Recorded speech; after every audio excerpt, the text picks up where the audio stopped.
Hi guys, Ricky Pope here from the Christian Nerds Unite podcast. On the show, we dive deep into our nerdy fandoms and look at them through the lens of our faith by chatting with Christian content creators and experts who love comics, science, video games, media, sci-fi, and fantasy, discovering how their faith shapes their creative work and their lives. You can listen on your favorite podcast app or find links to everything at ChristianNerdsUnite.com. Of Forged in Fire, Kyle Mann, I'm G. Warner Wallace, Kira Davis, this is Ben Adams. Hey, this is Dave Baker. Carrie Pomeroli. this is Mike Reiner, this is Ethan Nicole. this is Leah Morgan. It's Graham Parker, the 5th GP, and this is why you should never. Never. how I got suckered in. I'm so embarrassed that I'm here. You're wasting your time. You got better things to do. Never listen. Those darling, yummy Reverend and the Reprobate. Hey everybody, welcome to the Reverend and the Reprobate, a show where two best buds interview people they have no business talking to. My name is Lucas Pinkert, I'm an actual Reverend, and here with me, as always, is a man who's been unhappy with his seating arrangement since the third grade teacher moved him to the front of the class. It's Big Dan Flip Gibson. What's up, buddy? Why more sugar? Is this like, did Tina secretly send you sugar? Yes, she did. For this? Fantastic. It's delicious. You want some candy? Good. I'll take some. It was in my pocket. I'm not going to let that bother me. Good. I wouldn't either.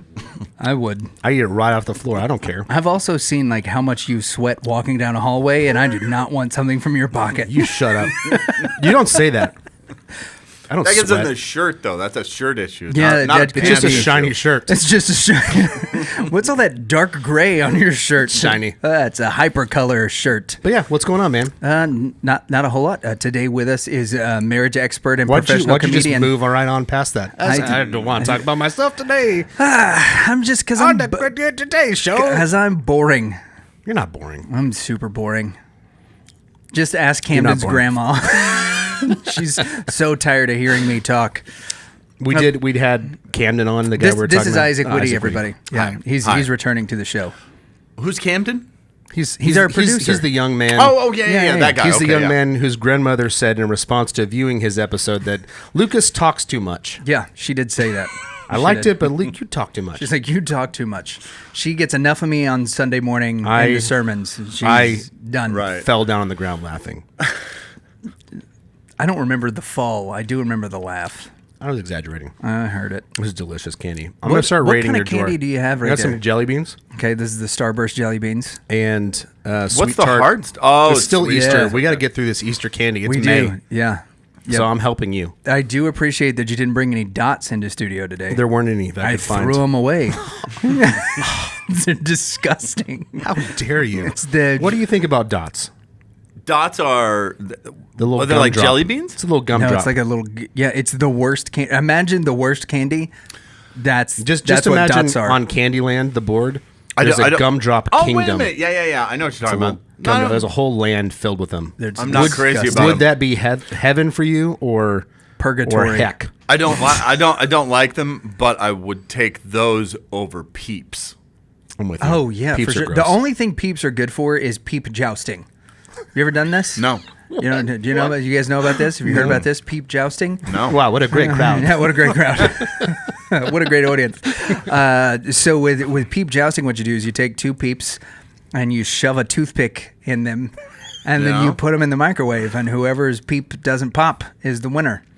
That's pretty good. It's great. Yeah, How peep would they jousting. pop? Wouldn't they just melt? 'cause No, they start to expand. blow up in the microwave because they're a marshmallow. So it's not really jousting, it's just an endurance competition. Well, no, because the toothpick actually will pop the other one, and so it's it's whoever Oh, that sounds like good whoever's fun. peep gets popped. You know what that sounds like They is lost art from youth groups. Yeah, for There's sure. so many good youth group things that happen that we as adults just Chubby stopped doing. bunny? Yeah, we stopped Oh doing that. yeah, well okay, Which so, also involves marshmallows. yeah, but it also involves like a lot of hospital visits and death, which is why Chubby Bunny got banned from the youth groups. Also lock-ins. We should bring lock-ins back as adults, except that we need like a bunch As of beds. adults? We need a bunch of beds. That's all it's missing. No, if we're gonna do lock-ins as adults, then I think what we do is we rent a cabin. You would and go to the cabin. You would literally have to lock That the would doors. be- Yeah. Oh yeah, for sure. Because I am, for one, I'm going to be like, all right, this is fun, I'm leaving. Go, no. Yeah, no, huh? The door is You locked can't. from the outside. You can't. You can't get out of this lock-in You until can't our leave. wives come and let us out. That would be a fun thing to do, like as a lead pastor. Like, let's think of a list of the worst church outings. Just do like them all at church, once. For sure. Adult church lock-in. Yeah, that would be great. Present it like it's a real idea, and really do it. Pumpkin patch. That would be a great way to get something else passed. Let's get the is boys you together. Let's go present, to a pumpkin patch. The church lock-in, like, here's this great idea that we have, church lock-in, and they're like, no, absolutely. And I'd be like, okay, well, I do think we need a new sound system. Oh, well, that's a way better idea than church lock-in. I'd be like, oh, well, cool. All in favor? Fine, we'll do that. Yeah, fantastic. That sounds And great. also a new Paul Reed Smith for the guitar player. Yeah, I think Brian deserves that. I think he does too. Yeah. I was angling for me, can't- obviously. But, yeah, but I can't I'm in. see you playing a PRS. What guitar am I allowed to get? Gibson Les Paul. I'm down. Yeah, see? That's what you need. You need a Les Paul. You don't need a PRS. You need something that has a soul, not something that's been cut from a forest by a CNC machine and assembled in Maryland. You need a guitar whose neck was handmade by an old man named Enos in the middle of Tennessee. I don't know what you're talking about. That's like great. that sounds literally great. is. So you need a Gibson guitar Me from like and Enos are going from to go the hang 90s, out. Yeah. So there's this guy who made all of the necks, right, where the fretboard and all that stuff is for Gibson guitars for years, and he was just this old man named Enos, and he did it from We're like running low. Someone get Enos. yeah, from like the 80s until like the early aughts. Enos is a great He name, did too. It's all of their stuff, and like if Enos it's a wasn't there, borderline they scary didn't name. make guitars. Oh, Yeah. Yep. Enos was the man. Huh. And then he retired. And now you might as well get a PRS. yeah. You hear that? Yeah. Whoop whoop. That's the sound of the police. We're Well, on we're today's recording show- live in our Lake Dallas studio. Yeah. Back to Isaac. How is it not live? Is there any other way? Yep. We've recorded not Record live in a before. vacuum I've used Oh, is AI. this live right now? out of no. time and space. Okay. This is pre-recorded, but also I've used AI to simulate Danley before on a couple of episodes. Oh, that would be so good. It would be so much easier to edit. AI wouldn't be sitting here eating Peeps and Actually, I don't mind the AI eating Peeps. It's just whenever you, in an outtake, scream out a generic race as though that, like, why does it have to be generic race people in this? Those are the ones that are really difficult, where I'm like, if how only is it was that AI. difficult? You just do Command C, cut, take it out. But it's not just Command C, because there's continuity issues that happen, and you tend to do it in the middle of someone making like an innocuous statement about a story that's taken like 3 or 4 I do it minutes in the to middle tell. of one of your really long stories. No, lately, you've been doing it a lot to Camden, who Isaac barely remembers. I know who that is. He's the Samoan gentleman, right? Yes. Well, So Isaac, on the show today is marriage expert Isaac Witty. Uh-huh. How is marriage? I have been seeking some advice, and I am so glad that you're here. All right. All To- right. Well, my wife and I, we do a gimmick. And What's yours and your wife's gimmick? Till death do us part? Like, what is it? My wife and I are also doing this gimmick. I like that you just cut the legs off of that right away. Marriage All right, expert, before we do get started, gimmick. stop. Yeah, that was good. It's a smart maneuver. no, in 10 days from now, Yes. from now, Right. at this recording, Yes. we're 4 months away from 4 months. Whoa! No, 10 days away from 4 months of marriage. Wow. So So after this recording is released, you'll be 10 days past 4 months of marriage, likely. that's right. We're about 21 days out. In order to set up any good, I've been married and I've learned some things, we always have to have the first fight. Right. Have you guys had the You know first what? fight? Because I don't know that we have. No, actually, we really Kirsten? haven't. Yeah. Yeah, Kirsten You and and I Kirsten have or not you and had. me? No, oh yeah, we've been married a long time, you and I. We were married about 60 seconds into us meeting one another. Yeah. We really have not had a fight. Then you're not married. I've heard that argument. Yeah, I And also am not part of me married. makes me think maybe you're right. Yeah. But I know people who have gone like years in marriage and never had like a big blowout fight. I don't remember why, but we argued about a toothbrush This is like 15 years ago. It was for me. more than that, though. It was about. It was an undertow. There was of insecurity something. on one side. Yours or hers? I'll leave that to your imagination. All right. And the other person, me, was trying to brush my teeth. That's what I remember. And I probably didn't handle it very well. But again, 15 years ago. So I have a question about insecurities in marriage. What's your question? Because this is a personal question, so you can swat it out to half court if you want to. Okay. All right. When it comes to your marriage in particular, how have you had to address insecurities over the years? Because there have been a lot of things that have happened, like with Heather's diagnosis and then changing of medications. There's been a lot of insecurity. Yeah. Even outside of that. Okay, so how do you prevent that from... Because you guys squabble You just- often. Like, you don't fight a lot, but every time I'm on the phone with you, she is just squawking in the background about something. Get off the phone! You're in the house! Is that Lucas again? Tell him hi. Like, whatever it is, there's always something in the background. The really funny thing is before you called, we were hanging out, you know? Yeah. And so it's definitely a bit to her. No, for sure. You know, when you call, she gets to squawking. Yeah. Insecurities are, I mean, certainly, like when we first got married, before we got on the plane to go to our honeymoon. Yes. We had a fight. I mean, I say a fight. It wasn't a Right. fight, but it had a big insecurity that I had a Facebook account. Oh, really? Yeah. And she wasn't About on you Facebook. being on Facebook? Oh, Yeah, yeah. this But this is- would have this been is like 15 years Facebook in ago. its infancy. Yep. And Okay. she is from the backwoods of Boyd, Texas. She is. She She is a country girl who did not understand Facebook, nor It's a dating site. nor Yes. the Jezebels. I there's struggle, no other way I to struggle put it. with this. Yeah, with yeah, how yeah. to say that, but That's a good those- Christian way to put it. Those Is the Jezebels on Jezebels. Facebook. My dad says your sister's a floozy. Yes, that would be another good one. There's a list that I went no. Yep. Jezebel. Jezebel. Yeah. But Trollop. Yeah. She didn't understand. I don't understand why you're on here, and so we argued about it. Oh, We got yeah. on the plane. I thought about it, and then I deleted it when we got back. I went, you know what? I don't need it.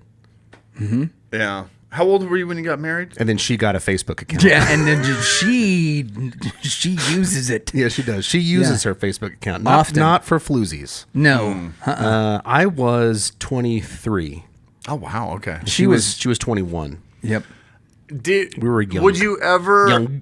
I just With think the hard it's so. I just think it's so gaggy when married couples. I just have, think marriage is so gay. when when they share a Facebook account. Do you think when you say I do too. Hot gaggy, sports do you opinion. mean like, ugh, or do you mean like you think it's a gag? Ooh, like good question. ugh, Like, ugh. like gross. Yeah. I also gag at that. It does. Okay, so I see both sides of it. No. No, and here's why. I mean, I'm not invalidating your opinion. You can have your opinion. No, the reason I see both sides of it is from a minister's perspective that it does Shut show. up. No, I'm putting this out there, right? Is it does show that there is transparency in the relationship from the minister perspective. Like it's more than just From my two wife outsiders. has Yeah. the password to my Facebook account. Like Yeah. No, she is on it, has access to everything. We share this account. And the reason that We I share body, mind, and Facebook account. and Facebook account, yes. We are indeed one flesh and digital fingerprint. But the reason, and I know that this is a guy that we all have admiration for, that Jared I think, Glasby. Matt Chandler. So yeah, if yeah. there is that shared Facebook account or the shared Instagram account, a does lot he of have the a shared stuff. No, he doesn't. But his Instagram account recently was one of the reasons that he had to take a step away from ministry because Right. he and the elders determined that there was some that a line had been crossed. So there was no infidelity or anything like that. And now he's back in the pulpit. Yeah. Right. And they haven't addressed like what all was in the message, but just that he was walking in a way that was Dangerous? that was dangerous. And so he needed to take a step back, to focus on a few things, kind of reevaluate some things.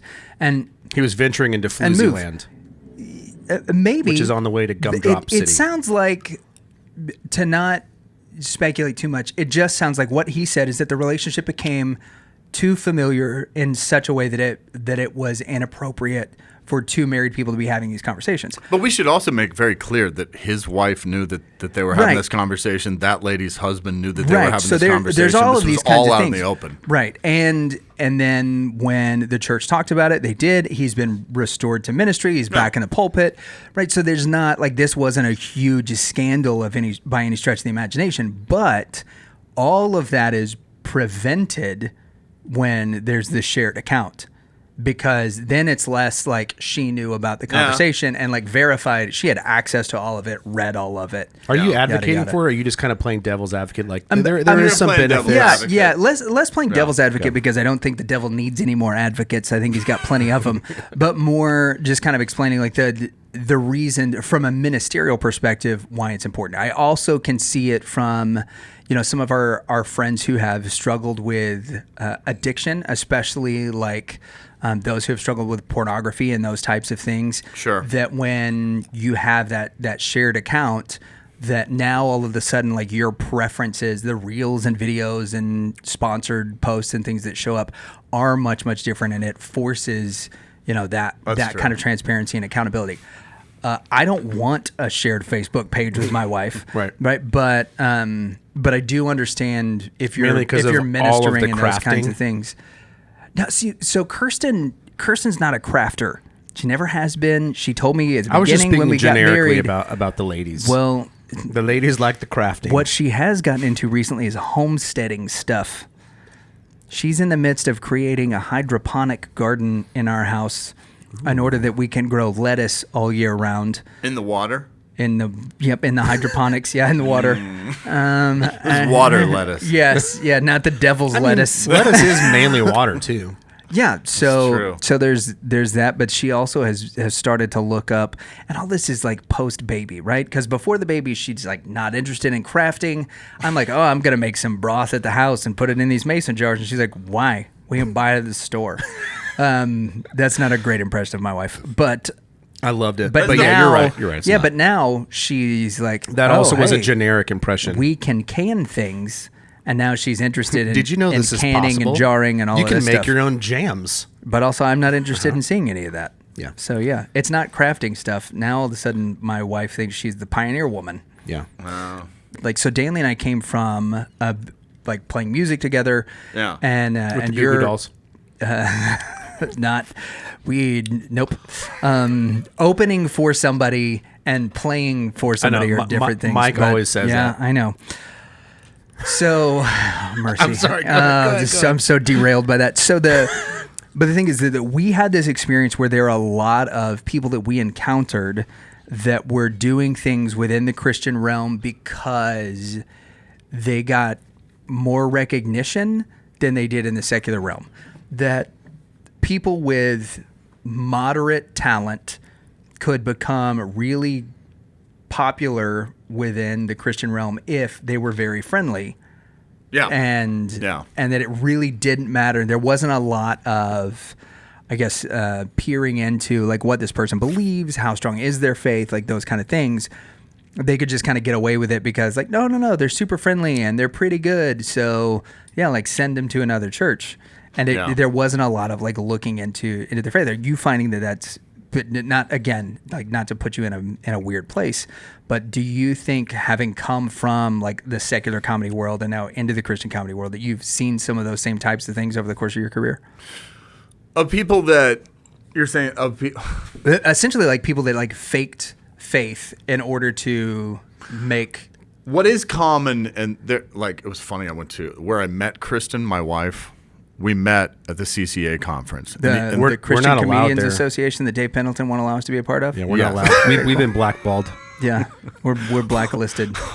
Well, we went to this last year, like a year ago, almost a year ago Must now. be nice. And the whole thing was about forgiveness, restoration, Right. and it was my first time to be there in like 15 years. So I was like, I guess somebody had a fight. So this is one of those things like when in the corporate culture when there's a new policy that comes out, somebody messed up. Yeah. You go, hey Yeah. guys, And it's like- quick meeting. But corporate wide I memo. walked Always in- wear gloves when cutting lemons. Right.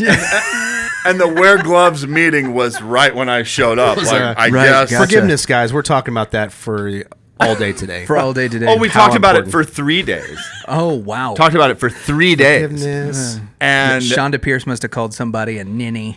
And then that was it. They're like, well, we've got to talk about this now. so apparently there was a lot of talk about, this will be a shocker. Okay. Politics. There was a little some disagreements over the past few years about politics within the Christian comedian community. I can't imagine. I have a hot politic take. Whoa. Hold on, Lucas, future Lucas, start here on the edit. And then- Okay, here it is real And quick. go. 6 seconds. I think as long as Fast and Furious movies are doing well in the box office, Trump has a chance. Okay. I think the same group of people that are seeing Fast and the Furious are voting for Trump. And I think as long as it's still happening, he's got a shot. The big man's got a shot. and Mark. Okay. No, it was politics. It was. That's staying in. Randy Dan's Operators is going to have to endorse that. It was that there are. I'll just put this out there, and I won't. Yeah. I will not say that I have a huge opinion. Well, I don't know. There was also some debate within the CCA about apparently there were some comedians like what you're talking about that were Okay. either Yeah, not that were talk about whether they really were Christians or if they were progressive Christians. Ooh. Which really, I don't know. If I was a church, I'm triggered. I say, if a church doesn't like that a performer at their church would be a progressive and not agree with their ideology, kind of shame on them for not asking. Right. That's not really on the comedian. Yeah. That's on the place hiring them, I believe. Is that the same thing as bringing a comedian out who does, dirty comedy, blue, whatever? Yeah. Who works really and then blue. to say, we need you to go clean. I don't You go, think a do you know church- who I am? Like bringing out. Well, so it's But interesting. you know what I'm saying? Like because bringing out George Carlin, you go, hey, I need you to go clean, tonight. No. No, because they're claiming to be a Christian comedian, but a Christian comedian, that's a very broad term. Yeah. You know what I mean? Oh yeah. All right. Yeah, we know. Oh, yeah. Joel Osteen. I don't think he would classify himself as a comedian, though. No, but you know what I'm saying. Though I think him Yeah, and yeah. Tony Robbins should be similarly categorized. Be like, yeah, man, I'm the funniest universalist Christian comedian out there. I believe in everything, man. Yeah, yeah. all Why good. not? Yeah, well, why not? I do think it's a fascinating thing because it's not one of those things that often gets talked about until like something happens, and then yeah, like once something happens, once somebody has a quote, a fall from grace, or they make some kind of like a heretical or inflammatory statement, we don't really think about it. But then as soon as they do, we're like, oh, maybe they weren't actually a Christian the whole time, and that was why. Like, Maybe they were predestined That'll for not heaven, for heck. yeah. Well, Hey, these Starburst jelly beans are so good. I'm so happy for you, John Calvin. So we walked into. I think you were with me when this happened. We Probably. opened for a very prominent. We're together a lot. Yeah, this would have been early 20s. This would have been pre your marriage. Before he excluded good me. old years. Yeah, the good old year that we had before your marriage. Before Danley excluded me from his wedding party, we were there. we were playing. We opened for this very prominent Christian band. I wasn't in your wedding party. We had to go and again, just because you didn't pass your COVID You test. can't decide. Yeah, thank you. You're continuing on Like his story which way or to go, addressing right? what I said. So it's like buffering. So we walk onto the bus of this very prominent Christian band that we had just opened for. The sound guy needed him for something, and what we walked into was Does it this. rhyme with Grisciple? It was no. Shretra. No. Close. Yeah, both of those all common words. Grisciple and Shretra. So we walk onto this bus, and it was like the biggest like weed smoke cloud Are you I had serious? seen. Oh, dude, I'm talking like billowed out. Like we had gone. Like we had our drummer, a very good friend at the time. His dad was Definitely playing not on Chris tour with Toby Keith. And we got to go on. We didn't go on Toby's bus because Toby like had his own thing. But we went on the band bus. We were on the bus with some of the backup singers and like the other bands and all this. Like there wasn't a hint of anything other than they're having Jack Daniels sponsored the tour, so there's some guys having Jack and Coke. Well, there's some people that are cigs drinking and Coke. But and there were people not that were smoking that kind of cigarettes, Coke. but not in the bus. Yeah. Right, and certainly not like within It was a rental. the area around the venue. But we walked onto this bus, and I'm talking like it was the whole Prevost, this like $750,000 bus was this giant hot box. And like we walked in, we were like, hey, they need you. We got to get out of here. And it was like billowing out of the thing. Right. And so I went and I told him, and I was friends with the guy who was the booker and who was also the sound guy. This was formerly The Door. It's in a club in Deep Ellum. So, but they were known as being a Christian club. In so I was Dallas. like, hey, I smell like a skunk because I just walked onto that bus. Like these dudes are so high. And he just looks at me and he was like, you'd be surprised how often that happens. And that was it. He was like, did you get them? And I was like, yeah. Oh yeah, they know. They'll be out in a minute. And sure enough, dude, they came out and the rock? majority of the people they were not great. The majority of the people I don't who remember were, this. I don't think I was there. I probably played that night and then left to go do something. But Yeah, I I think remember talking about this. Yeah, Brandon may have been with our drummer. don't may have been remember one who How was many with years us. ago was this? Just say the name and bleep it out. Yeah, That's not that surprising. yeah. So, but any 100%. yeah, I know. And now we got to cut that. But Just go beep beep. Yep. So we ended up, this is I'm 37, so this would have been like 16 years ago. And we walk in and he's like, no, yeah, that's it happens more often than you'd think. And so youth group kids are coming into the concert, and as they're coming in, the couple of the band members walked by and dude, they reeked. And you could tell, like the high school kids are like, "Oh my gosh," because they can smell it on them. Yeah. And then they told them, "Hey, this is what we need. This is what we need," and then walked back out. Because when you're on stage, nobody's getting close enough to you to smell you. And by the time you get 1,100 people packed into a club, like they're sweaty and stinky and all Yeah. that. Like Yeah, who, it smells who knows? bad. Yeah, who knows where the smell came from? It's probably from the oil-based fog machines or whatever. Speaking of which, Yeah. Nope. So we're getting one. we're not getting one at the church. Like we can get one for the studio. Budget 20.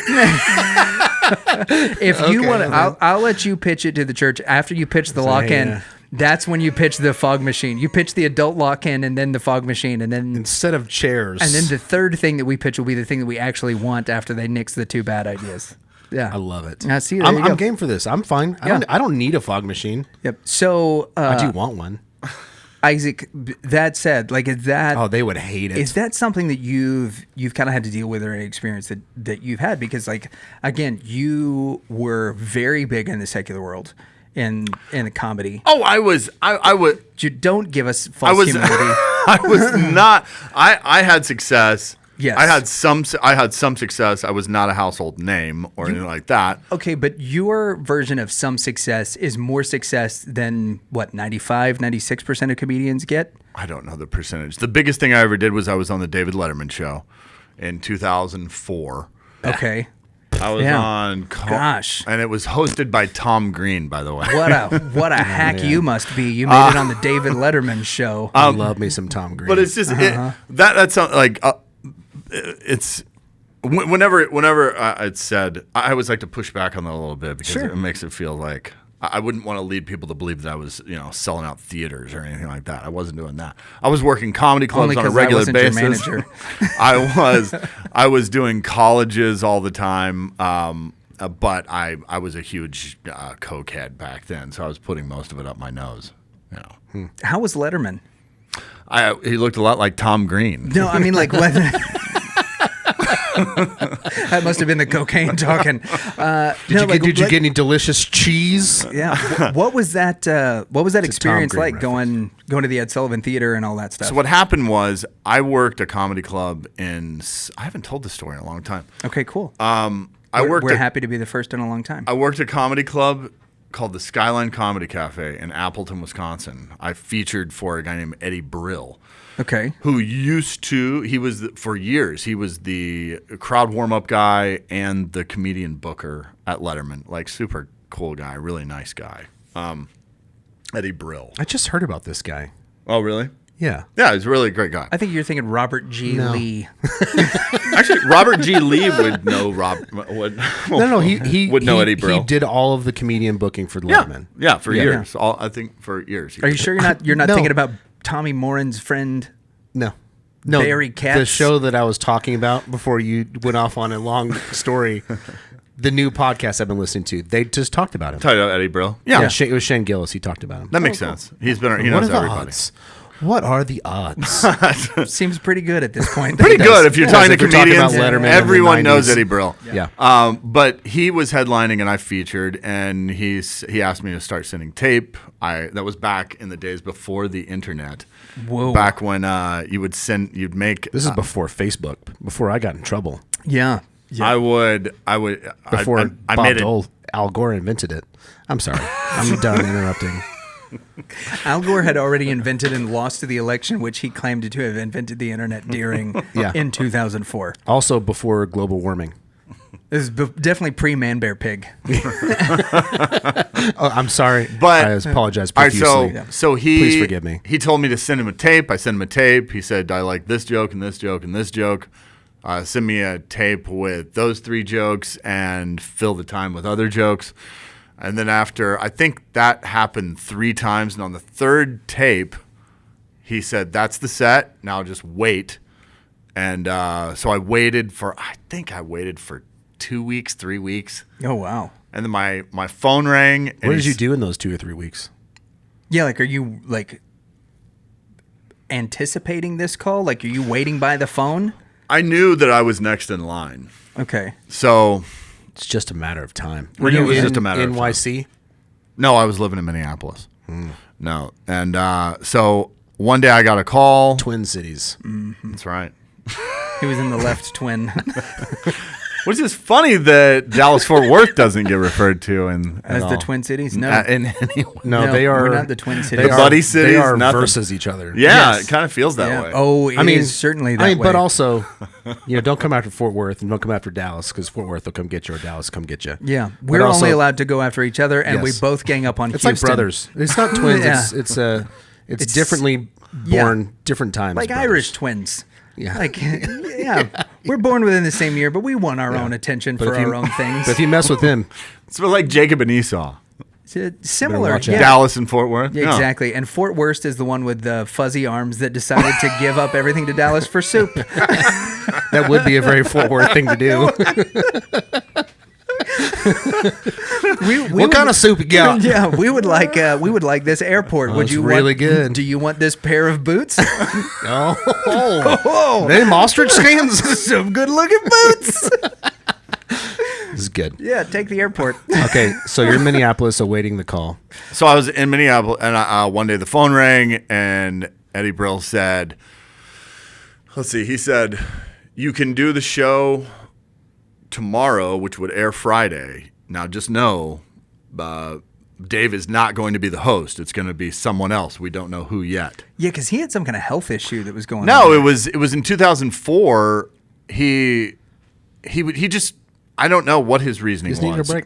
He took Fridays off for a few months. He took Fridays off, and he had guest hosts every Friday. Huh. Yeah, because like Bruce Willis guest hosted during this time, and there was like some kind of thing that was happening for Dave. I think he was getting treatments for something, which is He why might have Fridays been had been good. conceiving his next kid because the only kid he has came Yeah. around like 6 months later. Yeah, maybe that Well, was it could have been in Short vitro, gestation period. fertility. in vitro or whatever it is those Yeah, celebrities do. fertility stuff. Yeah. Yeah. So they said, you can totally say no to this. Dave's not going to be on. You can wait if you want. And I said, no, I'll take it because I thought this call might never happen again. Yeah. So I flew out that night to shoot the show the next day, which aired Friday.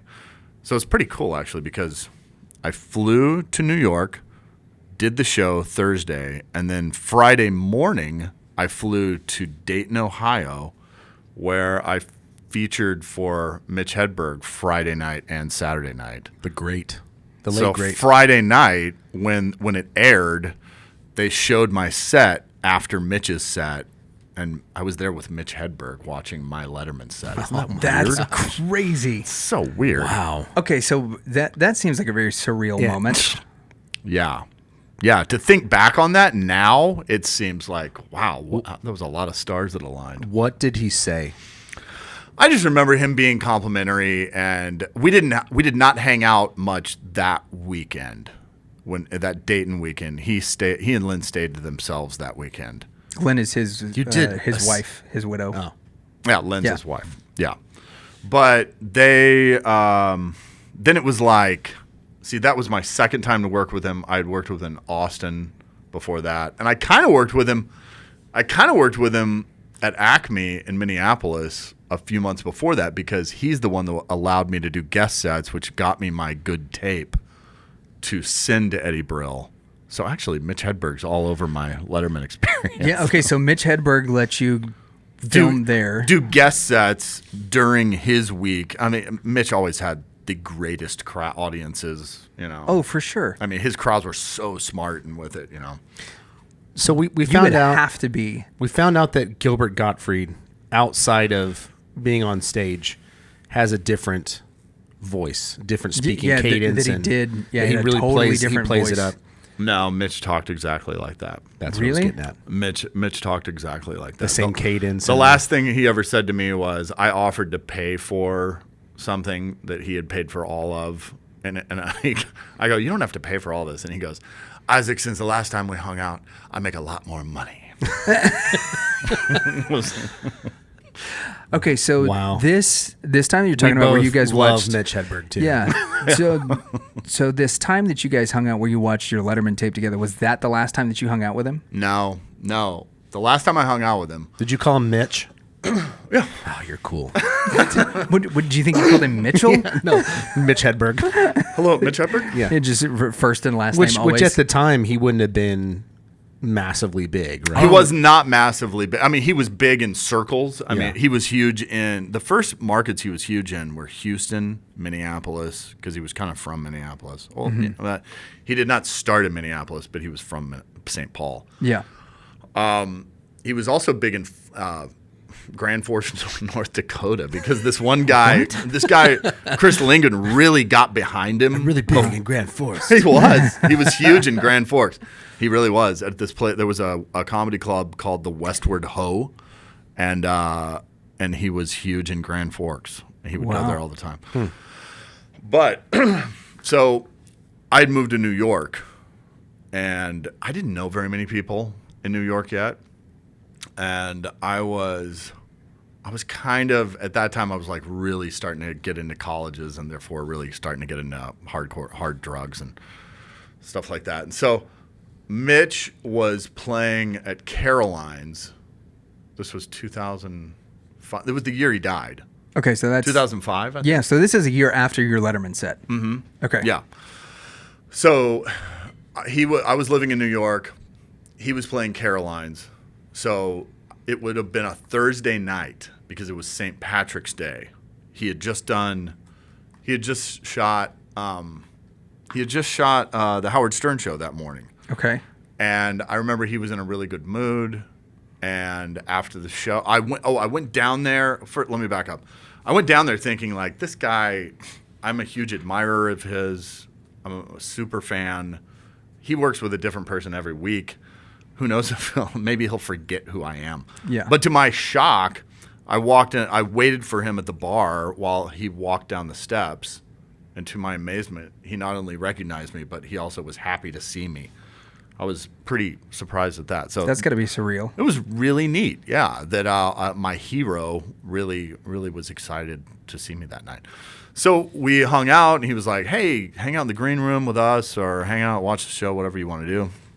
So after that, we hung out for a while, and I went back. I scoured New York City and found drugs, and we hung out with him that night.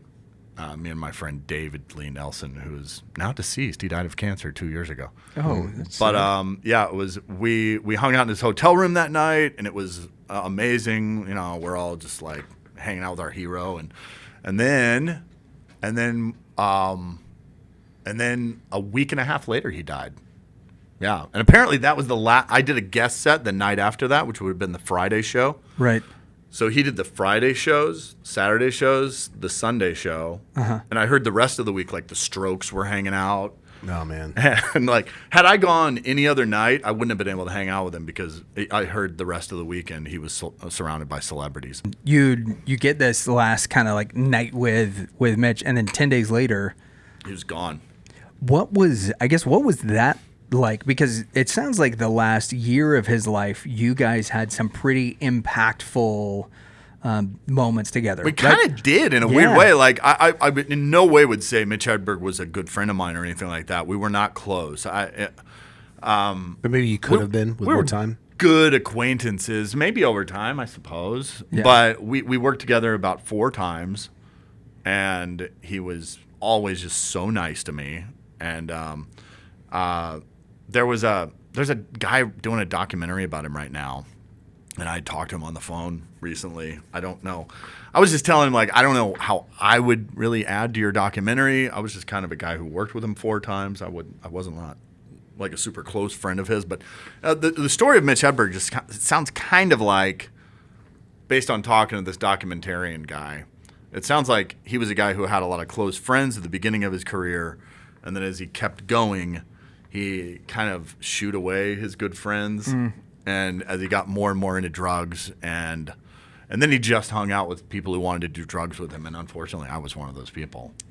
So, like, looking at like that timeline. So in 2004, he helps you do these guest sets. You get on Letterman. You get to watch your Letterman set with him. Yep. Then you're with him like 10 days before he dies. You guys have this night where you get to hang out, and like you said, it was awesome. Kind of. I remember looking at him in his hotel room and being like, "You're my favorite comedian," you know. Yeah. So what happens? Like, fast forward 10 days from there. Like, it's March 30th, 2005. How do you get the news that Mitch Hedberg passed away? So yeah, I remember it being a voicemail, and he had died. But We used to have this guy on staff who just has like the biggest heart, and he was great about doing hospital visits and taking care of folks. And anytime somebody passed, we would just get this text message that in all capital letters would say deceased, and then it would be a colon, and then it would like have their name. And so that's how a lot of us, for the first like several years I was on staff It's here. like an old school bulletin. Oh my gosh! Like, we would get this. Like, I'd be like, okay, where's this? Oh gosh! It's like a town crier. Yeah, That's what right. that Like, is. I didn't even know he was sick. Hey. Yeah, but like, Deceased, 4 die in the fire. but if somebody like died And all tragically mine. or suddenly, because like we had it was this terrible thing. So we had this kid.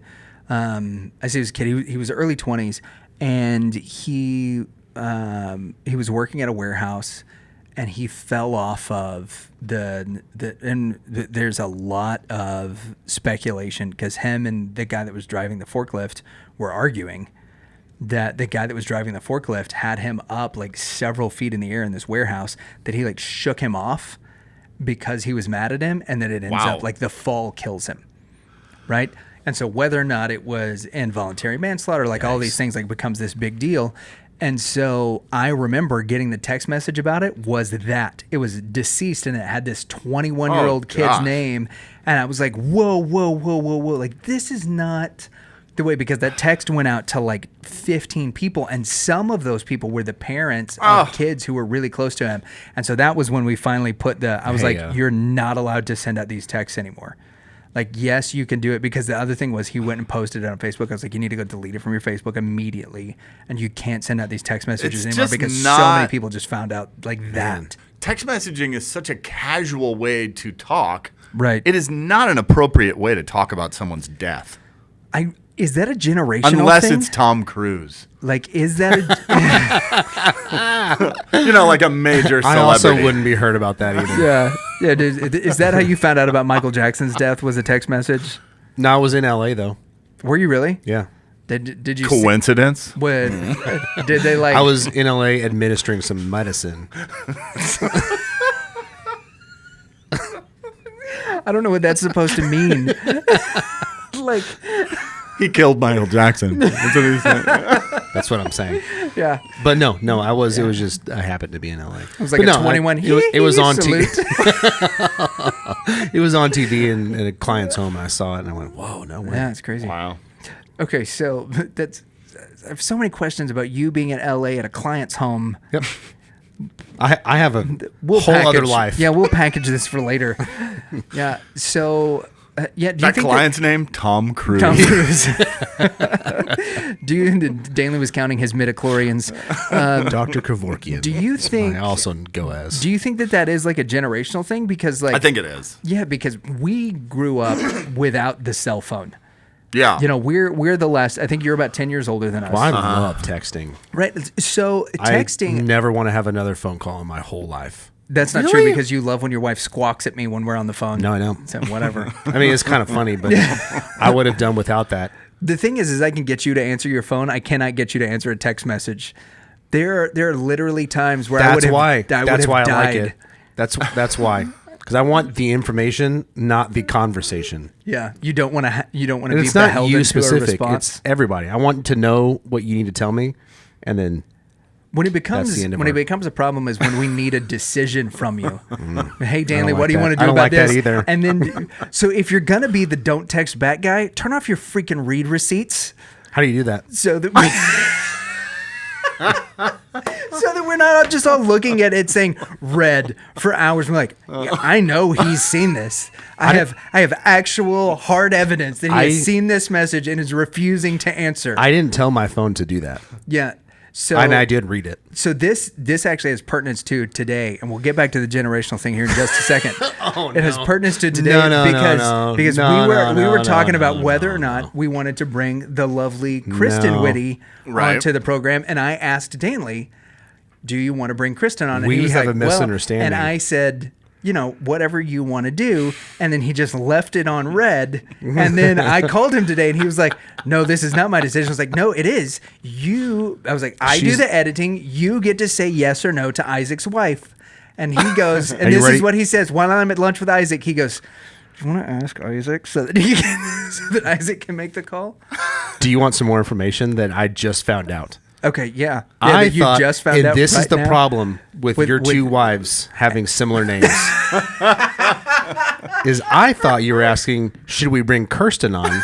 My wife? Yes. My wife doesn't want to be on the show. I know.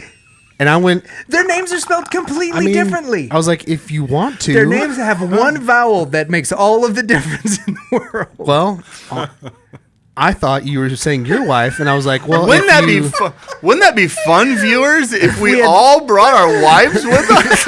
Yes, I was like, if you want to.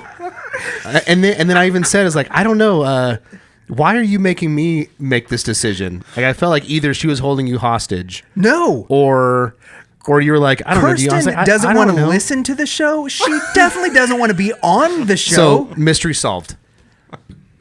That's what happened. Sorry, Kristin.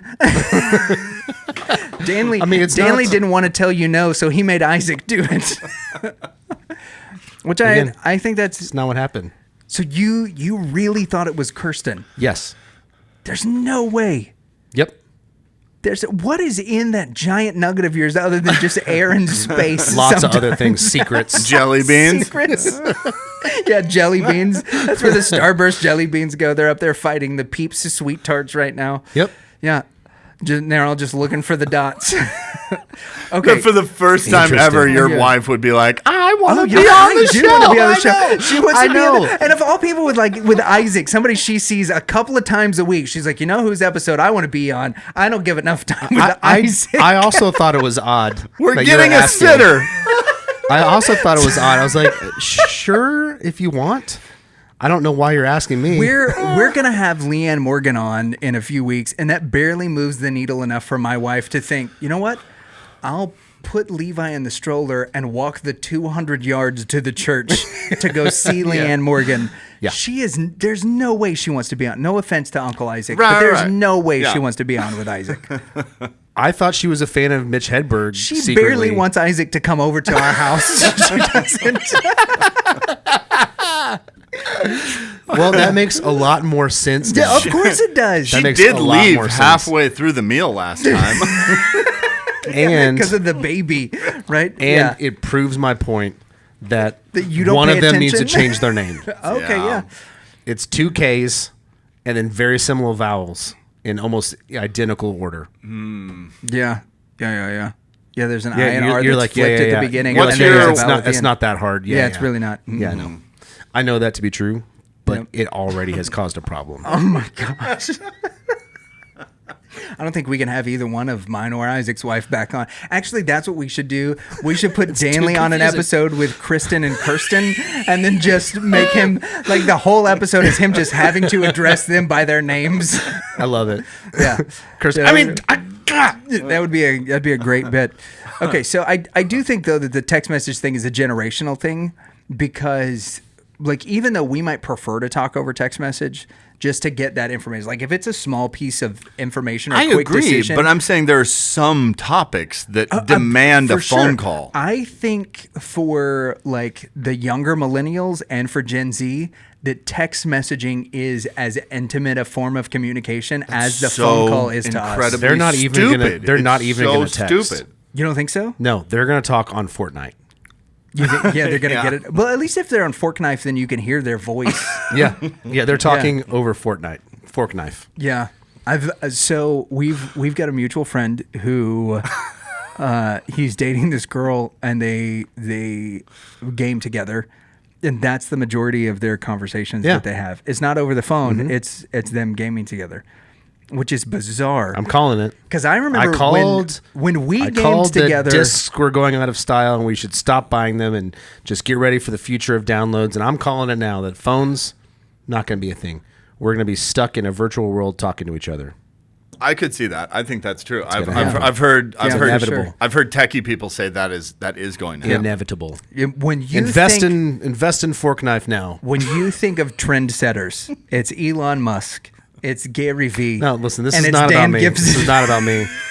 I I can just see the future. Anytime you can make it about you and then do your humble brag of it's not, about, not me. me. It's my prediction and makes it's me- going to come true. It but makes it's me not feel about very me. good. It's not about me, though. Yeah, Dan Stradamus over there. I knew is that was coming. and giving us Same reason I was in Los Angeles that day. to kill Michael Jackson. Can I make Yeah, please, my go ahead. my Yeah. prediction that Oh, I yeah. did earlier? I'm ready. Yeah. Okay, I'll just say it, and that we don't have to talk. I believe that within 6 months, Joe Rogan will be deplatformed. Interesting. All right, so I said it, so now it's out there. Oh, okay.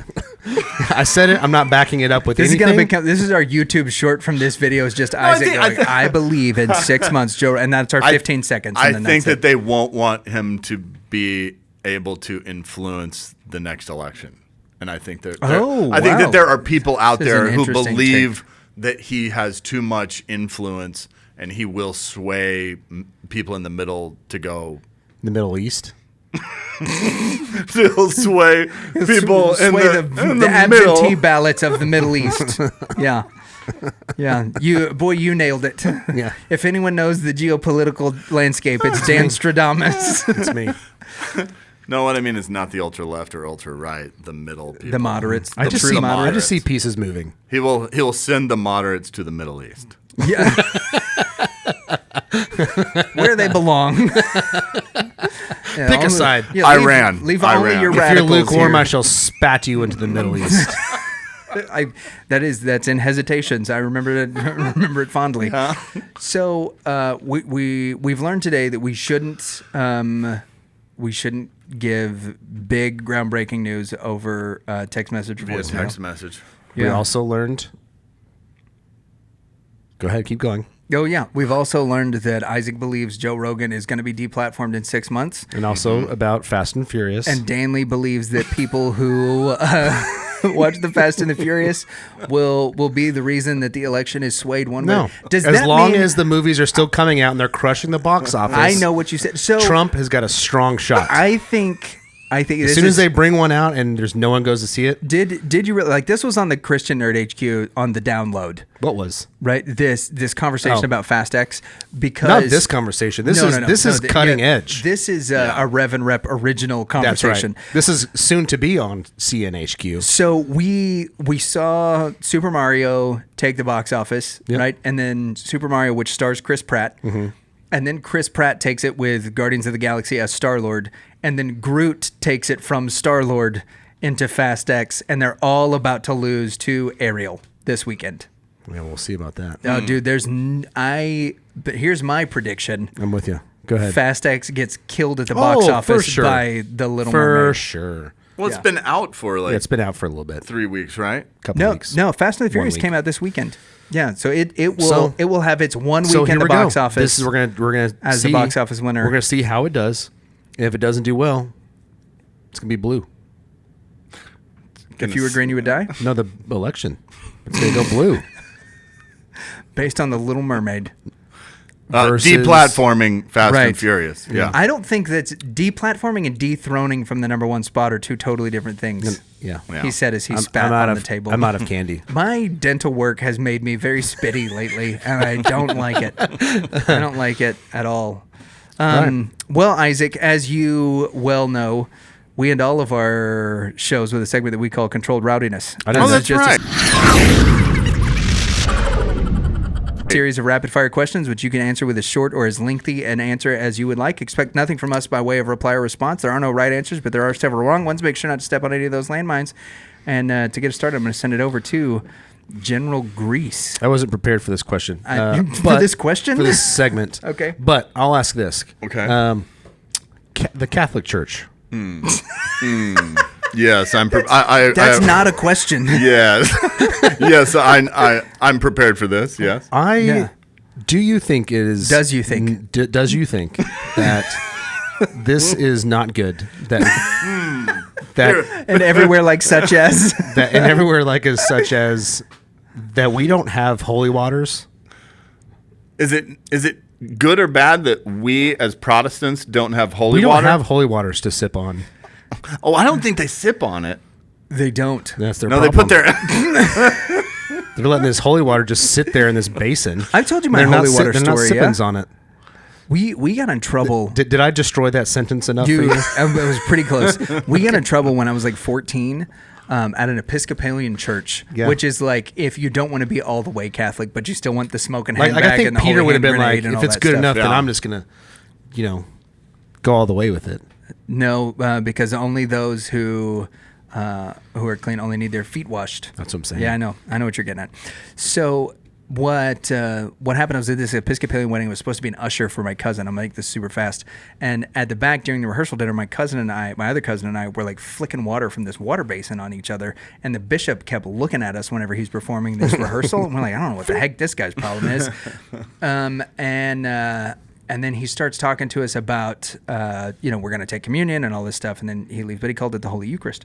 My uncle, who is not churched, when we get in his car, my uncle just starts letting us have it because we made the bishop mad because we were back there flicking holy water off each other, and they got to fly that crap in all the way from Jerusalem, and it gets blessed by like 1,000 priests and a monk doing a rain dance and all this stuff. He doesn't know anything about it, but he's furious at us because the bishop talked to him. He's like, and I'll tell you one other thing. None of us, and I mean none of us tomorrow are going to eat any of that holy uterus because I have no idea what all he's talking about. And I was like, I don't know anything about the holy water, but the holy uterus I do know. All right, Isaac, next question. If you could get rid of any one thing of your wife's, what would it be?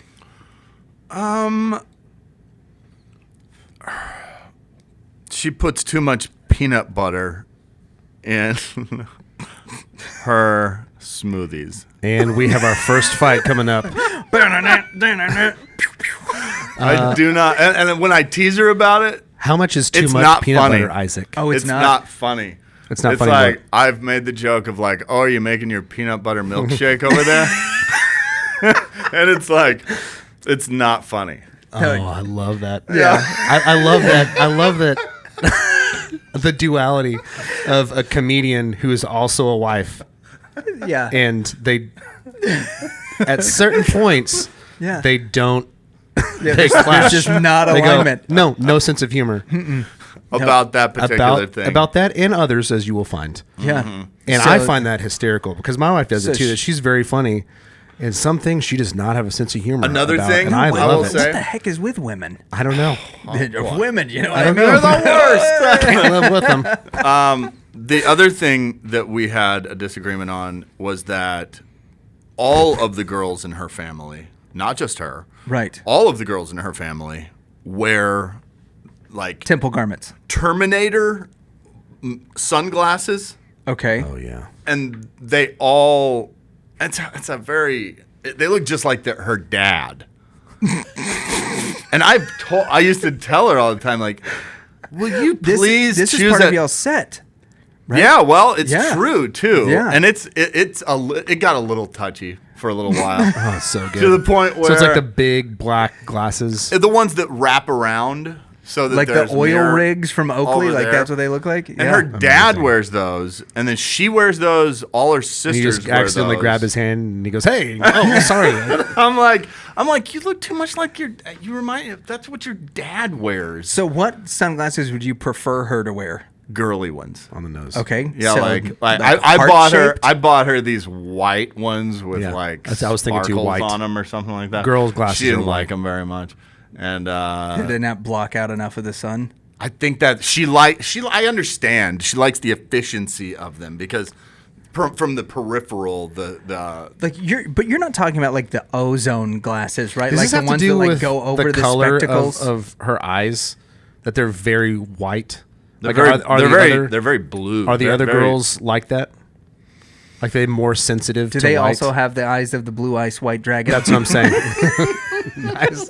She Does does she also have Yu-Gi-Oh eyes? extremely baby blue eyes. Yeah. Yeah. Maybe that's it. No, maybe it's a family thing. They all Her wear. eyes have never her- been touched by the sun. Yeah. Do you sometimes, because of your wife's eye color, just think when she looks at you that she's automatically mad? There's a demon in Because there. it's like her eyes are so striking.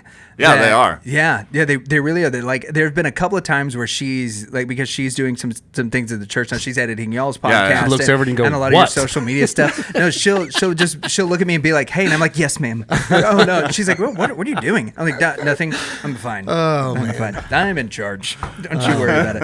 All right, Dan, your turn. Girls are so fun. That's not a question. No, I lost track. Who's the best pope? Let's see. I like that German guy that got the taken quit? down. I like that guy. I wish they'd all. one. He was like, I'm out. I wish they'd all What? quit. What? Yeah, they're like, you're the voice of You God. can't do that. Yeah, and the voice of God says, "I'm tired." I did.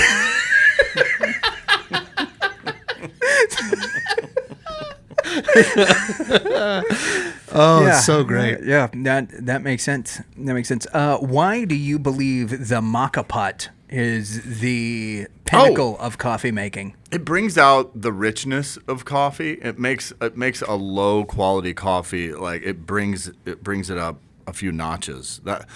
If you're a coffee person, Same. it's disappointing to drink coffee pot coffee after you've had the maca, whatever it's Matcha? called. Matcha No, pot. it's not matcha. It's not powdered green tea. From It's the hills of Japan. The metal thing, like where you put the water down here. Yeah, it's and the then, Italian. Yeah. Sounds like Forget the name of it. It's a reverse French press. It's either a maca or a mocha Something pot. like that. Yeah. It's the absolute best way to drink coffee with those things. So I do it All right, every morning. last question. And Isaac Unless has to disassemble his with the vice grips. Do. Yeah. That's the manliest way to make coffee. What? He keeps them guns cocked at all times. Oh, you don't mean literal vice grips? No, I do. literal. I That's have the to- manliest way to make coffee. Then I have to go in the garage to use the vice grip to unscrew the. That's the incredible. pieces How did apart. you do that at your previous abode? There was a vice grip there too. so cool. wow. I Man. want to try this coffee. If it takes vice grips. Yeah, Yeah, This is and the then manliest way.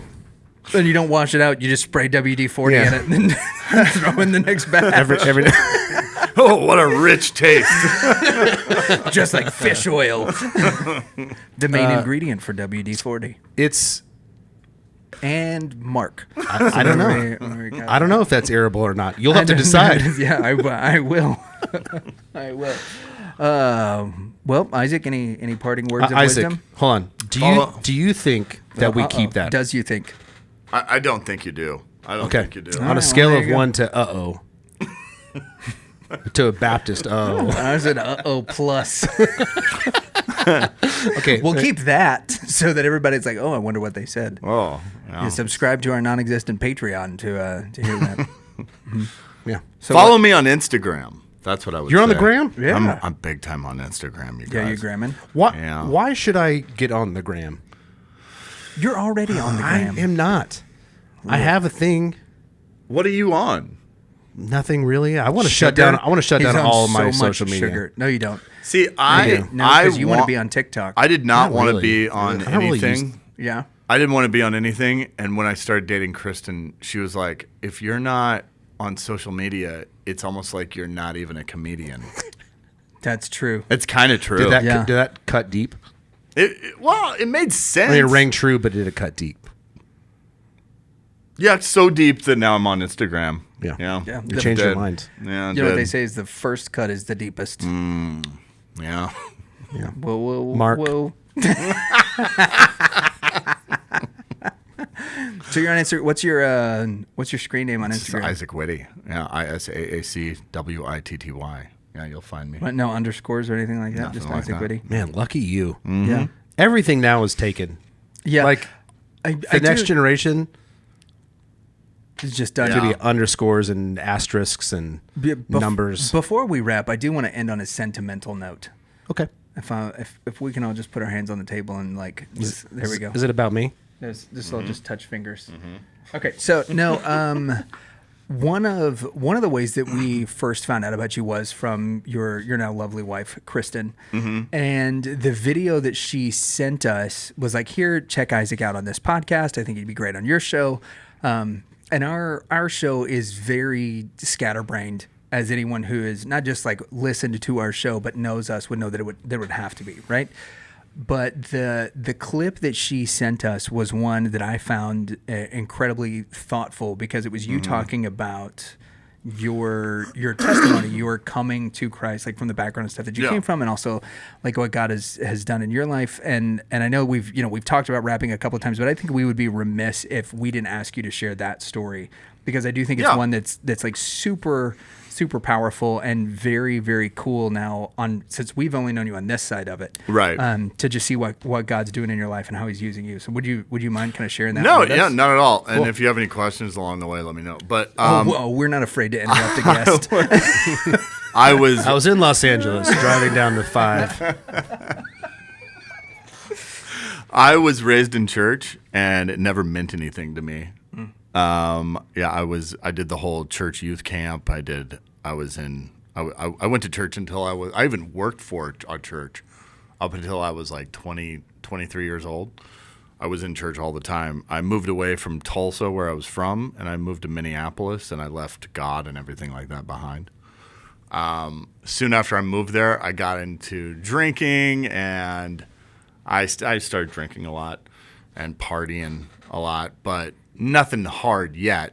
The more I drank and everything, I would drink, but I was still experiencing a lot of success at the time. Right. I was young and I was a party animal. I was having a lot of fun. I didn't feel the bump at all so I kind of at that point in my life, in my early and mid 20s, I kind of felt like, wow, everything I was told when I was a kid is kind of not true because I feel like I'm doing great. Like I kept experiencing more and more success. I was like living on the road, doing comedy, doing what I'd always wanted to do, working with really neat people, and there was some success. Like I was on Comedy Central. I was at the Montreal Comedy Festival, Letterman, and Conan. Yeah. Well, Conan was much later. That was like my last gasp kind of Okay. of success.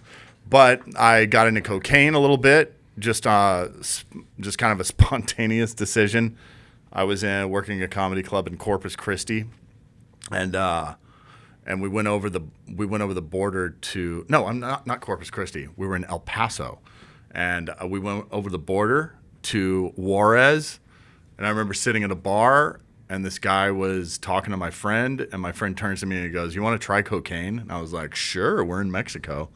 So based on just just proximity. Oh, just the fact that I was in Mexico, I was like, I'll give that a try because it doesn't even really count. And so like cake on your birthday, the calories don't count. So I tried cocaine, and I was just also tacos don't count. Yeah, for sure. Right. Yeah. But oh my gosh, I loved cocaine, and that's when I really started doing coke every chance I could get. Well, more like it started like every week, then it went to twice a week, 3 times a week, to eventually back in 2000. By 2006, I was like a full blown, like, I'm a cokehead, like 4 times a week, all the time. Got into crack a little bit too. I was still doing comedy here and there. I went through a marriage and a quick divorce, and still drinking a lot, way far from God. A few years after that, then I had my last gasp of success with doing Conan. That was back in 2015, I think, 14, 15. Mm-hmm. In 2016, I was given because when I lived in New York, I made friends with someone who happened to become a celebrity. Okay. I was friends with, back then I made friends with Amy Schumer. So when I saw that she was going to be playing in Minneapolis, where I was living at the time, I texted her and I was like, "Hey, I'm in Minneapolis. Let's hang out." And she was like, "Want to open for me when I was there?" I was like, "Yeah." So this was like a show, 10,000 people, Target Center. Oh, wow. Like, this is a huge venue. This is where the NBA Timberwolves play. Yeah. I mean, it's a gigantic venue. Yeah.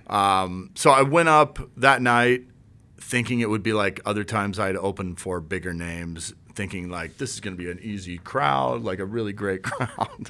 And it was just not. I fell on my face. I bombed in front of 10,000 people. It was like one of the biggest shows I had ever had. And so this image I had of myself as someone who could always pull it together and do, when it really mattered, do well on stage, it was just shattered. So at that point, once that happened, I was so incredibly depressed. I quit being, in my mind, I was no longer a comedian. I was just a drug addict. Whoa. So I just started continuing doing Adderall all the time, drinking really heavily. I kept doing cocaine. Eventually I even did cocaine to the point where I couldn't do it anymore. Like my nose was so worn out. But I eventually I got a job selling furniture, and I started smoking meth, which is, it was a pretty rough lifestyle. Yeah, for sure. Yeah. Devolution. Yeah. Yeah. It was a slow decline, down, selling furniture, smoking meth. And I started getting suicidal thoughts. I started really seriously thinking about killing myself. And I was in a really, really dark place. And I went down to Tulsa because I talked to my sister, and my sister said, if you come down here, I'll get you antidepressants and therapy, which is what I decided. Yeah, that's what you needed. I was like, if I could just get this and this, I know I'd be fine. And I told her I don't want to hear anything about God, and she was like, that's fine with me. Yeah. My sister works for her. She's in the ministry. Yeah, she just wants you well. Yeah, she just wanted me well. Yeah. She met me where I was at. So my brother-in-law as well did the same. So I went down to Tulsa. I was like, I'm probably on my third time seeing this therapist. I finally admitted to him I've been smoking meth for the last 2 years. And that's when he goes, well, if that's the case, it'd be best if you stayed for about 3 months. We could work some of this out and start this conversation on what it means for you to continue your life without meth. And so I was like, I knew how much money that would cost. So I did not want to put my sister and brother-in-law out like that. So I was like, I'm not going to accept all that money. I didn't like the idea of owing people money. So I was like, I'm not doing it. I had a fight with my mom about, she was like, I think you should take him up on it. I was like, no way. So I stormed off, drove down the house. I was sitting in a parking lot smoking weed. And I was like, it occurred to me, I'm broke. I have nowhere to go.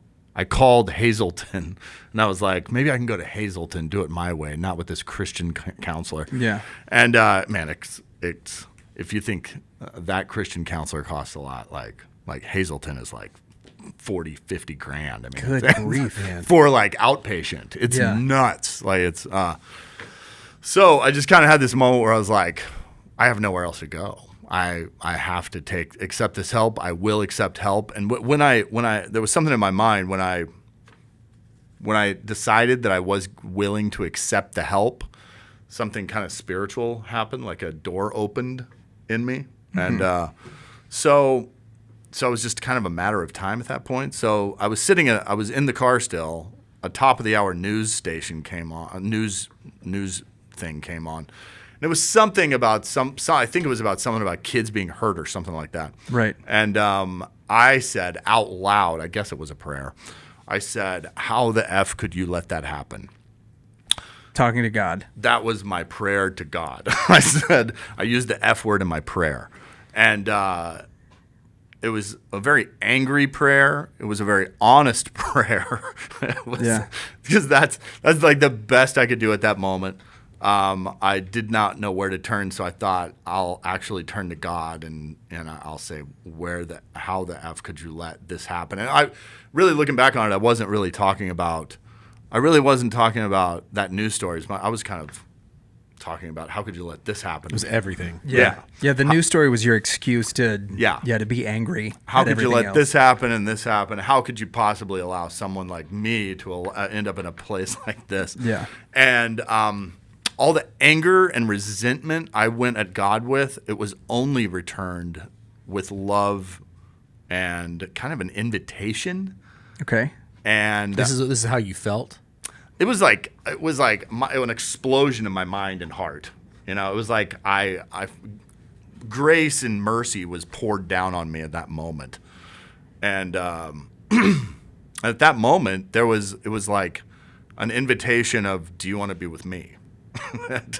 And that's when that was the day I got saved. And I used to think that term "got saved" was so corny. Yeah. But I don't like I found the Lord, I found Jesus. Right. Because that makes it sound like I did something. Because really, no. I didn't do anything but say, how the F could you let this happen to me? And then he did all the rest. I was like a dead body out in the middle of the ocean, and then I was brought back to life. You know, so that's awesome. I got saved. In that moment, did you because you grew up in church, so did you recall and go back over everything that you had learned previously, or was it something? It was just a feeling, like a it's logic wasn't in it. It's kind of like I had such resentment towards the Bible and church that I didn't even God really met me where I was at, in a way, God sent me Tim Keller. Because so this is something that I want to get into because so you have this Who was moment. Tim Keller? Well, he has this moment where he's radically saved, and we'll get into who Tim Keller is because you mentioned that he just passed away. Yeah. But before you find Tim Keller, you get more angry. Yeah. At God and the Bible. Yeah. Immediately follow. So you get saved, you have this incredible experience, and then you go home, and then you get upset all over again. Well, to answer your question, it's I felt like I already knew what the Bible said. Mm-hmm. Because I was raised in church, and I was like, I know what it is, and it's boring, and I get it, you know. I'm into God, I'm just not into the Bible, you know. That's what I would say back then. I would say, I'm still going to be the same guy. I'm still going to drink and cuss. I'm just Christian now. And but I had this moment where I was like, wow, I just had this huge epiphany. I just had this encounter with the Almighty. I think I'm going to pick up the Bible and read it because I bet that'll inspire me So I remember I was all by myself. I picked up a Bible and I just turned to no page in particular, really. And I just opened it and I read like half a chapter and I was angry. I was like, this doesn't mean anything to me. I'm so mad at this. Like, God's word should make me feel inspired. I don't need to go to therapy. Yeah. I really was angry, and I texted my sister and I was like, I just tried to read the Bible and it made me mad. And she was like, well, that's not a good way to introduce yourself. Do you remember what you read? I don't know. No, I don't remember. I'm sure it was Old Testament. Okay, yeah. Well, that's the majority of it, right? Like you fell upon like meaningless. Everything's meaningless. You're like, well, this is not uplifting at all. Or some kind of anger. Yeah. Yeah. Yep. But I remember, and then she goes, maybe you should try this. Maybe you should try listening to some preaching podcasts. So she sent me 3 options, one of which was Tim Keller, who's a Presbyterian minister in New York. Mm-hmm. And I just really, it wasn't just Tim Keller. It was like 90% Tim Keller. I also really got into Francis Chan, and I listened to Whit George, who's my old friend from Tulsa. But and Willie George as well, but not Willie Nelson. Not Willie Nelson. No. But I got into Tim Keller so hard. Like I would listen to 3 to 5 messages a day. I just binged on consuming a lot. Yeah. Oh man, yeah. But then I did that for about a year, where I did not read the Bible. I went to church every Sunday. I served in church. I went to small groups. But I did not read the Bible, but I just noticed there's this real common theme with all of these Tim Keller sermons. And it was that he's always talking about the Bible, you know. So it just occurred to me, like, I think I'm going to give it another try. And it was about May of 2020. I just made a decision. I'm going to read the Bible every morning, read 1 chapter a day. Yeah, what else are you going to do? It's 2020, right? Like we're all stuck at home. Right. Yeah. So I started doing that, and it was just amazing. Like, it wasn't at all like before, like because I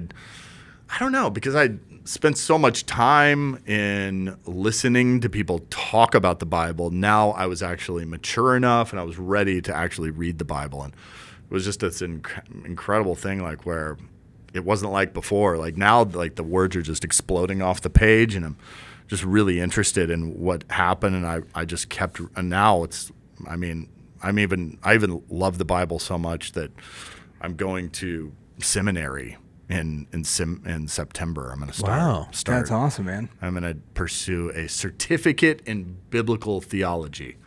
So, yeah, it's that's pretty awesome. It's pretty amazing, Yeah. isn't it? I went from a meth head to that. So From meth head to minister, the Isaac Witty story. Did you also go? I may have missed this, but did you still go to rehab? Did you accept? You know, I kind of buried the lead there. I never had, since that day, I never used hard drugs again. Wow. I never watched pornography again. I mean, meth and porn go hand in hand. It's like meth is pornography it really gets a grip on you. But I never did hard drugs again. I mean, again, God met me where I was at. I coming from where I came from, with all my friends being like drug users, like weed, mushrooms, that was no big deal. And seeing your hero die from it. Yeah. Yeah, so that's one of the things that I wanted to get at. Like I still did edibles and I did mushrooms a couple times, but that fell through the side pretty fast. So like seeing pardon me, like seeing Mitch die from an addiction, right? That doesn't even faze you. Oh, it did. I remember back when Hedberg died, it was like there was this real thing in the early 2000s of like, we really wanted to be these hard drinking, drug using, like Doug Stanhope. Real comedians. Comedians. Yeah. And that's what Hedberg was. Hedberg in our eyes was like, you can be really good on stage and do a lot of drugs. And then when he died, it really kicked the chair out from under that idea that a lot of us had. So, but yeah, it was really, really sad when that happened, because it was kind of like an idol of mine was disintegrating right before my eyes. Yeah, for sure. So, yeah. For sure. So, this episode's gone really long, but I think it's gone to a good place. Like, what? got We'll just cut that last part. Well, no, with I've got two questions that I want to get at because and they're both like pieces of advice, but they're from both sides of the story. Yeah. Right. Yeah. So if you are, if somebody's listening and they're in your situation, Yeah. that you were in 2018, what piece of advice do you give to them? I would say the thing that you need to know is that you're more loved than you could possibly imagine, and that to look to the cross, because there is grace and mercy. You can't go too far from God's grace. I mean, it's always available to you. That's what I would say. So the next question is on the opposite side. Like you've got a friend or a loved one who's in that situation. Right. What piece of advice do you give to those who are seeing a person that they love and that they care about, like we were kill talking themselves. about, like devolve, kill themselves, right? I would say that I think a big reason why I'm here right now is because here right now is because of the prayers of my family. God hears your prayers. Your prayers mean something. I think that now, like more and more, even in my spiritual life now, I'm just realizing the power of prayer. And you can't. I mean, don't give up on them. They're going to be jerks. They're going to ignore your calls, and they're pretty selfish. But God knows them better than you know them, and just don't stop praying for them. Because a miracle like what happened to me, and that is what it is. It was a miracle that. Yeah. I mean, people don't just stop doing hard drugs out of nowhere, without a lot of help, like rehab or something like that. And that really is what happened to me. So, that's awesome. Yeah. So. That's pretty cool. Getting to have, especially over the course of the last few months, just like a front row seat to like God continuing to use you and growing that has just been so cool. Yeah. And especially getting to see like yours and Kristin's relationship grow over the course of the last year, because like when we first, and I'm sorry, Kristin. Okay. yeah. But when we first heard about you, we were certainly like making the pants jokes and stuff, like playing off of like her comedy bits. Oh yeah. Do you remember Yeah. that when we asked her who she's looking for, or something, I don't remember the exact question, but she said that she likes men with wit. So we're looking for a Robert Downey type, then, not necessarily. You know what? Don like Cheadle? RBJ. Yeah. I like RBJ. wit, which is a problem because guys who have wit generally don't like girls who have wit because they want to be the funniest one in the room, or so I have been told by my guy comedian friend. Oh. Yes, she did. She did. That's literally what she. I'll have to go back and see if I can find that stuck clip. in my head. Yeah. Ever since then, of like she Yeah. literally called it. She called did. her shot. Like in that, yeah, it was good. But we were making those same jokes, and then, like I said, getting to that video that she sent, because like we were asking, she's like, hey, you gotta have, because we had her back on the show. She was like, hey, you gotta have this guy that I'm dating on, Isaac. Yeah. We're like, oh, okay. And she's like, he's hysterical. And we saw your stuff on Conan. And then she sends us this podcast, and you're like, I've been saved since 2018, and you're going through all this stuff. I was like, this is much different than what she pitched. Was that like, Right. yeah, no, he's hilarious. You have to have him on. But this is a guy with like tremendous depth that has a real encounter with the grace of Christ in a way that has radically changed your life. I mean, I got to say, like watching it over the last year, getting to DJ Y'all's wedding, aka push play on the iPad playlist, which was awesome. Mine too. I'm a professional playlist play pusher. Like it's just been so cool, and it's been neat getting to watch you guys grow, and then getting to watch the stuff that you guys are doing now in tandem with your your how to fix your marriage comedy stuff that is very funny. It's been a blast to be Yeah. able to that. I've been put in the position now where God has sent me a wife that I just think the world of, and I have so much respect for, and we just get to know each other better and better all the time. And just to think that think of where I was 5 years ago compared to now, it's just pretty incredible. Yeah, no doubt. We've all been blessed Yeah. Yeah. by the women in our lives that God blessed us / cursed us with. Yeah, even if Danley can't tell them apart.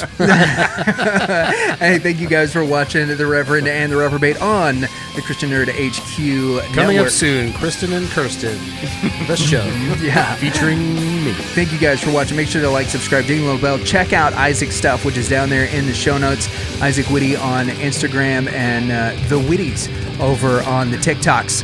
Y'all stay hard. Keep Check him jamming. out on the talks. And we'll see you. Check him on the gram.